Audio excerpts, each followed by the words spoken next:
Bayern Munich icon Thomas Muller বিদায় বলতে প্রস্তুত তার প্রিয় ক্লাবকে। নতুন গন্তব্য মেজর লিগ সকার। ইউরোপীয় বিভিন্ন গণমাধ্যমের মতে মুলারের MLS-এ যাওয়ার বিষয়টি এক প্রকার চূড়ান্তই। আরও বিস্তারিত তাই বনন্তের রিপোর্টে। 2 দশকের বেশি সময় পর বিচ্ছেদ হতে যাচ্ছে মুলার ও বায়ার্ন মিউনিখের।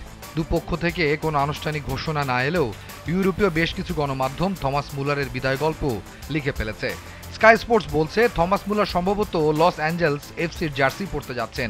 যে দুটো ক্লাব MLS-এ মুলারকে নেয়ার দৌড়ে এগিয়ে, সেই রেসে আবার এগিয়ে Los Angeles.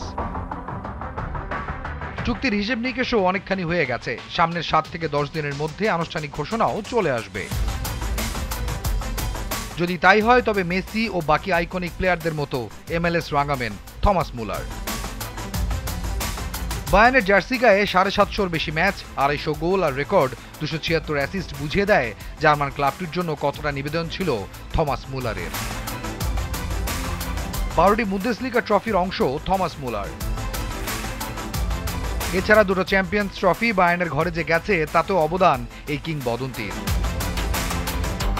Season attacker, world cup winner Thomas মুলারের বিদায় মঞ্চ প্রস্তুত।